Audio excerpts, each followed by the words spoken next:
1, 2, 3, 4, let's go. It's Heartbeat. It's a fabulous show.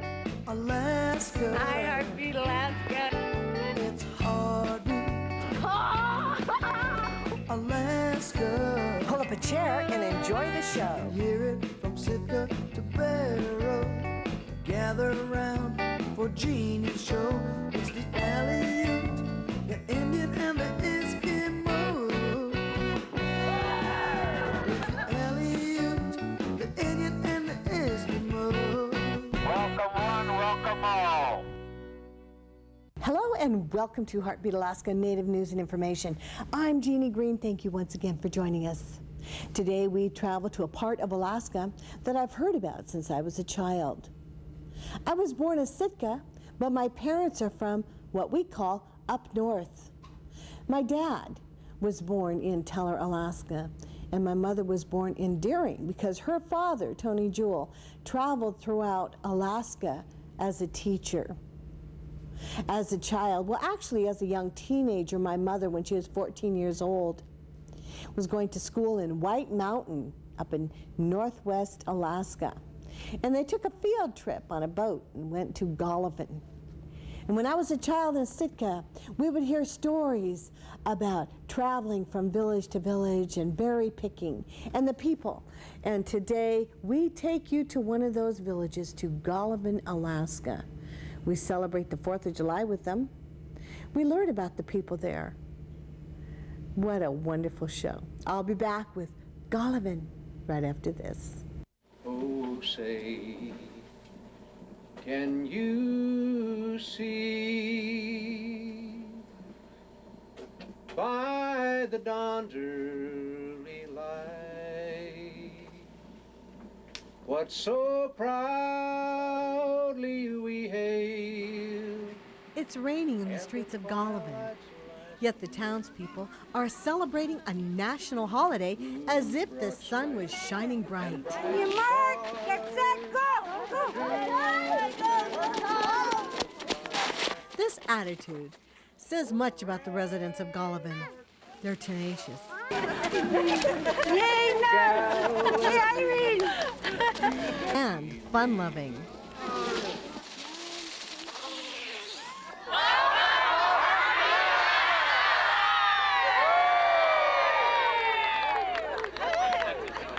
Welcome, Jeanie. Heartbeat Alaska is pleased to announce a brand new official hotel. We're brought to you now by Millennium Alaskan Hotel, the official hotel of Heartbeat Alaska.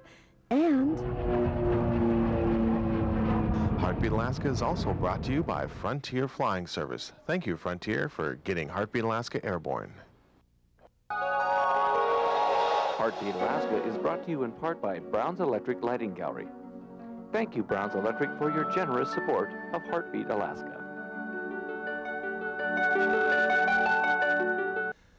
Heartbeat Alaska is made possible by Kupik Carlisle Transportation, your full-service transportation and logistics company.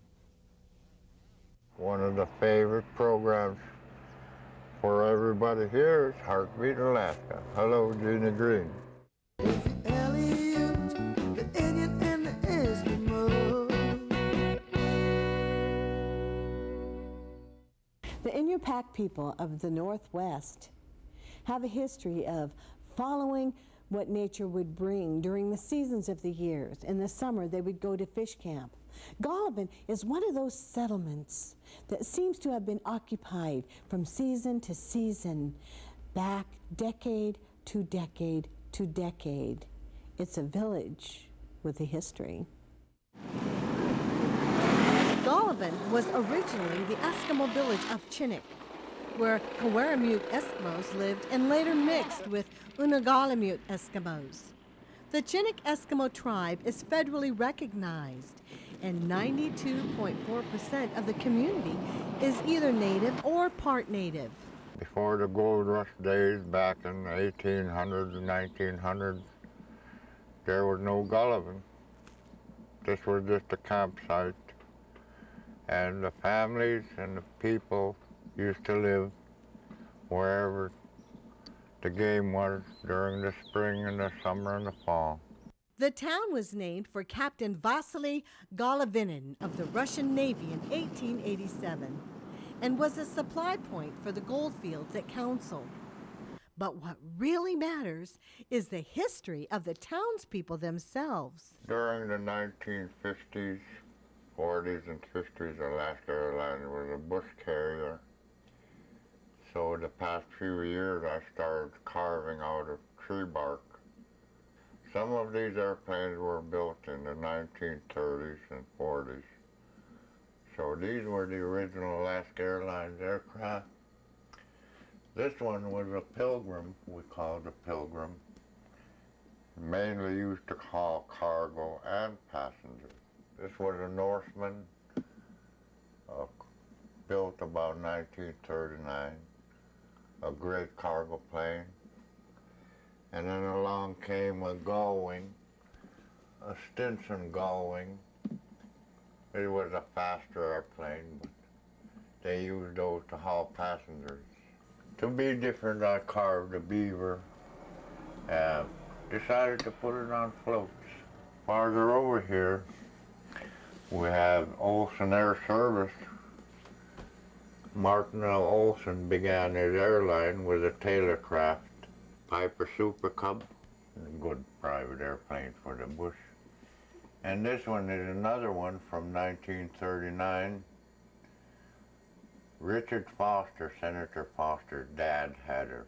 That was my first airplane ride, was in one of those, from here to Nome. And then this one is a Piper Pacer, another airplane that Martin L. Olson owned. As far as I know, it's still flying. So. And then also along came Northern Airlines during the 60s. They had the first twin-engine bush plane was the Islander, they called. And that carried about 8 people, so. An Islander, we had mail service twice a week from Northern Airlines. And so we often traveled to Nome for holidays or 4th of July or something, and fare was about $15. The wood comes from the beaches. We collect after a storm, and this is cottonwood bark. I don't know where these things drift in from, but they are easy to carve. It's a softwood tree bark, and they dry up easily. But I varnish them or spray them with Krylon, and they'll last forever now. They're part of history. I can remember back about 1949 when there was only a row of houses down here, and that was the whole village. Tom Punguk, who has been a resident of Golovin all his life, stands above the town on Eagle Rock and talks to us about the history of his town. About 1964, 63, the state came in with the first housing program, and they built the Asha houses. And it just happened to be that that summer, all the men were out commercial fishing. So the first housing project here was mainly built by women, which was something else. So some of the original houses are still standing. We call them Asha houses. The original town of Golovin originally was a row of houses from back here all the way to the point, all the way to here. Due to lack of students, the BIA school closed down. So we had to move to White Mountain where I could attend school, and some of the other kids had to attend school. So we all moved to White Mountain, and Golovin became a ghost town, except for one family or two families who had no children. They lived here. So my papa and I moved to White Mountain every fall so I could attend grade school And then when the school was out in the spring, we all moved back to Golovin, so there was actually about 20 people still living here. And every summer, everybody moved up to the fish camp, which is about 6 miles up through the beach, 4 miles straight. And I was the only kid left in Golovin. Or every other day, I would walk up to camp by myself to be with kids. And it was nothing. It was just part of the everyday life. I watered the dogs, the dog team, I fed them. Then I finished my chores and walked up to camp. 1974, I built that boat. I'm actually the first guy around that put a cabin on a boat. I actually built it out of pallet lumber and dunnage plywood, and we got very good use out of it. In 1966, I think, we built 14 other boats for the fishermen. Me and another guy built. These boats were pre-cut in Seward, but we put them together in the fish plant, and they were our fishing boats for years. Over there, it's what remains of the house I grew up in. My nephew lived there, and he was filling his gas lamp while it was lit, and he burned the house down. Right this side of those wild rhubarbs, my wife and I had built our original house from a cache, but that was our first house. And while we were out camping, picking berries one summer, it mysteriously burned down. So I bought lumber from Nome, about $400 worth of 2x4s. Martin Olson brought them down free with the barge. And the fish co-op donated the plywood, so my wife and I went to work and built ourselves a house. And she and I put the walls together laying down. And I was working on our washateria at the same time. So I told the crew, let's go put up my walls. So the crew came up and put up our walls for us. And we had our roof on in one day. Oh, they used to fly fish from Moses Point to here so we could process it. And they would land here with a plane load of fish. And oftentimes those airplanes were loaded, probably overloaded, and they took the whole runway to land. AYK Fisheries went bankrupt, and they closed on all those salmon canneries. And the Small Business Administration put a lien on the properties. So our local fishermen organized into a fish cooperative, and I was one of the board members. We organized, borrowed money from the SBA or the government, and purchased a plant from the SBA. So the fishermen owned the plant, the village owned the plant, and we operated fine until 1977. So the SBA, Small Business Administration, came in and put a lien on the property. And after about 20 years, they didn't want to have the responsibility of, maintaining the place as it was. So I got a bright idea and wrote a letter to the SBA and made an offer. A couple of weeks later, I received a letter saying, sold. So somebody, I hope, will have a vision and open this plant someday and put people to work, put our fishermen back in business. Maybe the fishing industry is not dead. Right now, crabbing is being developed out in the Norton Sound area. There are crabbers here now, and they go about 40 miles directly straight out to get their commercial crabbing.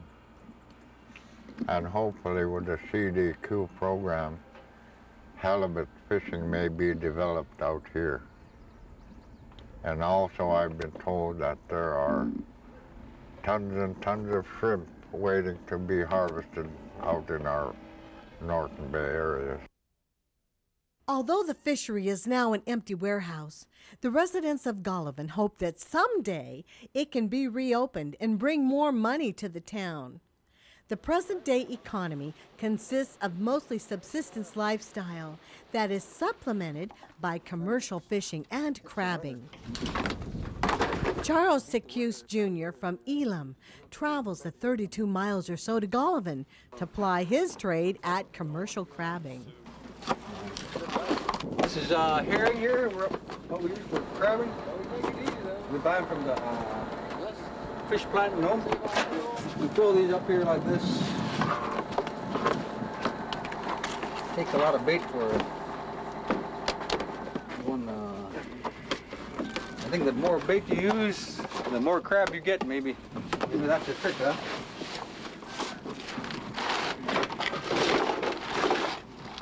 Yeah, we just put them in here like this. So basically they're the same? Yeah, they're... One's plastic, one's mesh? Yeah.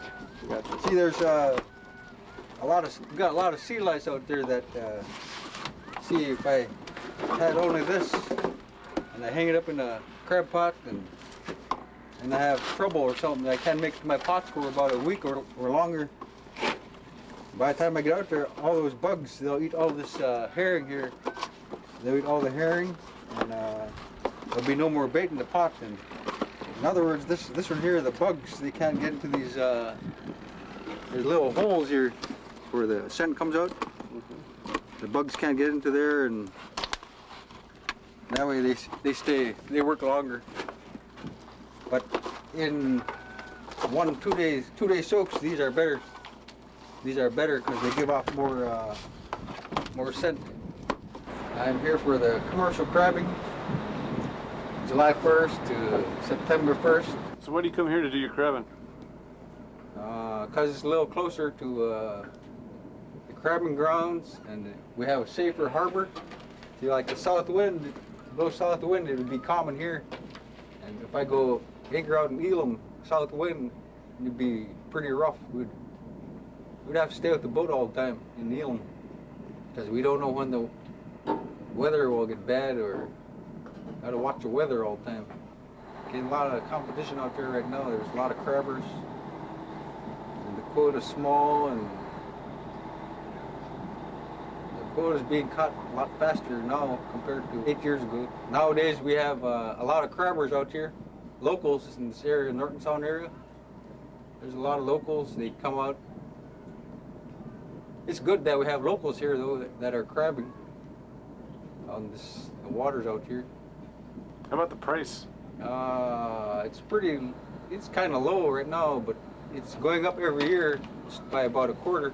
There's a boat out here, 41-foot boat that buys our crab, and he brings them to Nome. But if we deliver to this boat out here in Rocky Point, he'll pay $2.50 a pound. But if on our own, if we want to go deliver to Nome, they'll be buying it to Nome for $3. So in other words, we're paying for our fuel for our tender out here to deliver the crab to Nome. When asked about why he makes a living the way he does, Charles puts it simply. I enjoy it. I enjoy being out in the ocean, making a living in the ocean. That's what I enjoy. Back in town, the 4th of July celebrations have begun. Go!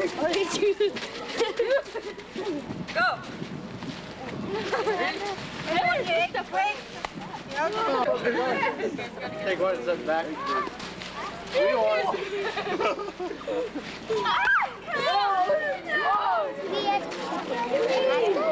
There will be games and food and prizes. I'm gonna try to win this one. So happy 4th of July. 4th of July.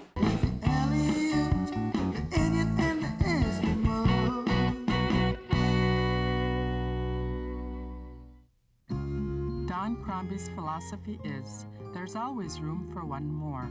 At the dinner table, in the car, in her heart. The Crombies have 6 children, 5 of them adopted. 6 children now have a mom, a dad, brothers and sisters. the Crombies made room for 6.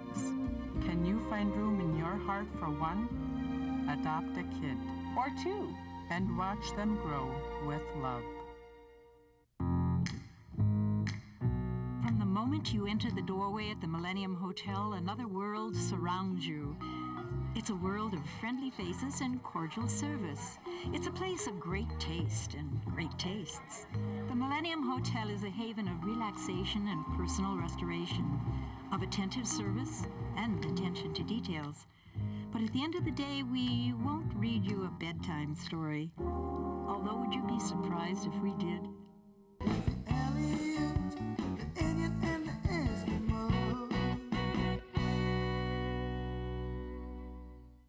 We were in Golovin on 4th of July. It was also a time for a family reunion. What a way to celebrate in one of the most beautiful villages of the North.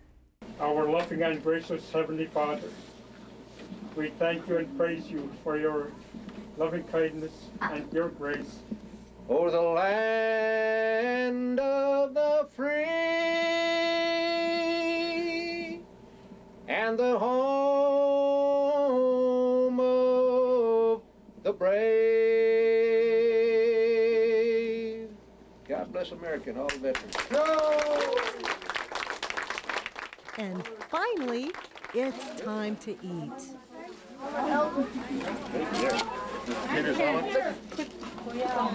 Birthday, Toby.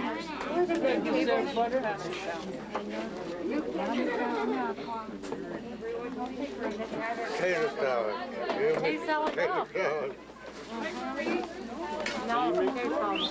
You make sure you save me some of that potato salad there, Tom. Oh yeah, can't miss the potato salad. After everyone has eaten their fill, they gather around outside for a raffle and door prize contest. The anticipation mounts as the numbers are called out. That's for 9636.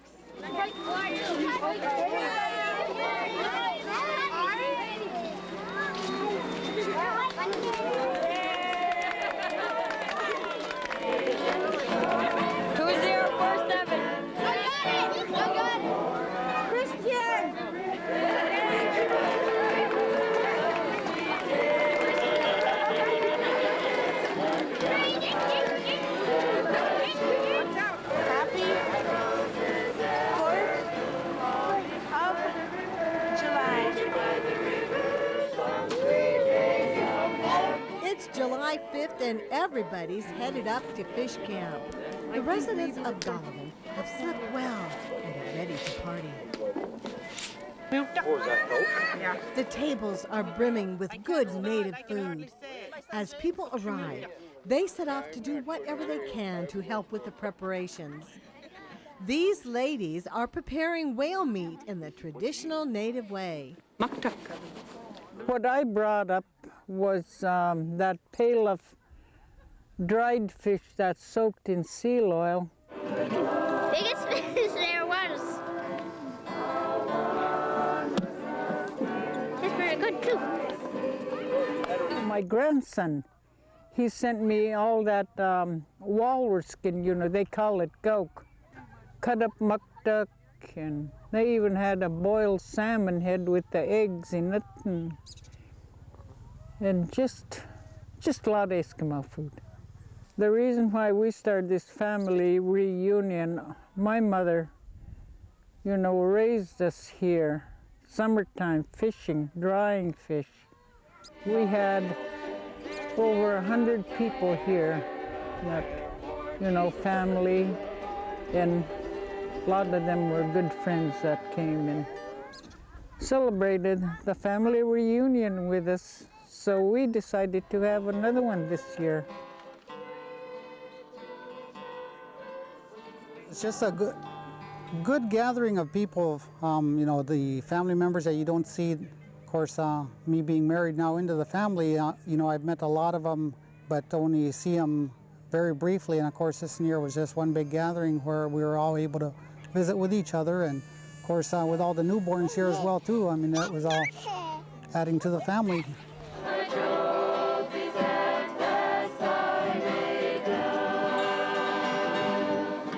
Music flows through the gathering. Musicians from all over sit around the fire and play a variety of instruments. The songs they sing are good old-fashioned gospel. The music can be heard throughout the camp. It brings with it feelings of goodwill and understanding. Why is it that the people of Golovin are so kind-hearted?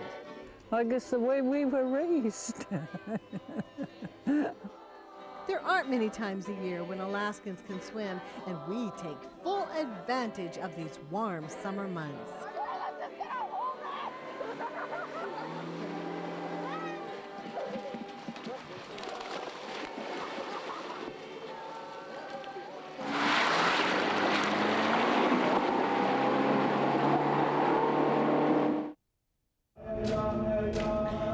Each week, Heartbeat Alaska brings you great stories from all over the state. And we couldn't do it without the generous support of Frontier Flying Service. Frontier gets our camera crews where they need to go. So whenever you see a Frontier plane, give them a wave. Say hi from Norton.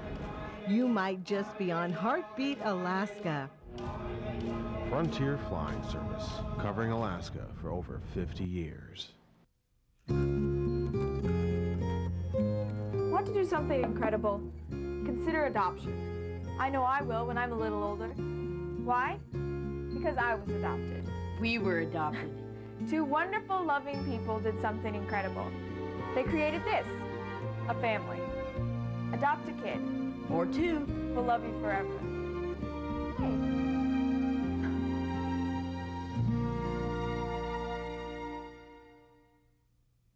Thank you everyone for joining us, and thank you everyone in Golovin, Alaska, the Chinik Eskimo village, for helping us get to Golovin and do this story. Thank you Norton Sound Economic Development Corporation for making this story possible as well. And hello to Maggie, one of my mom's friends that lives in Golovin.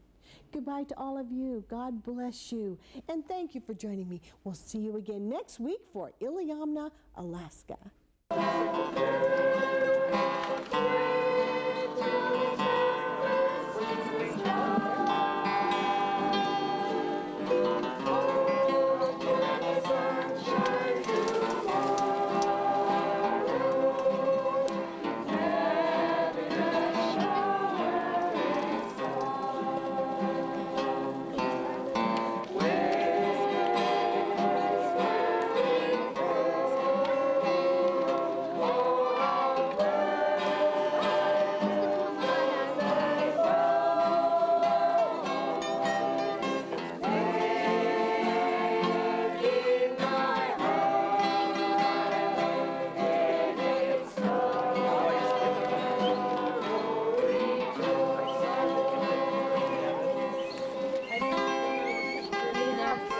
That's okay, I don't even remember the first one.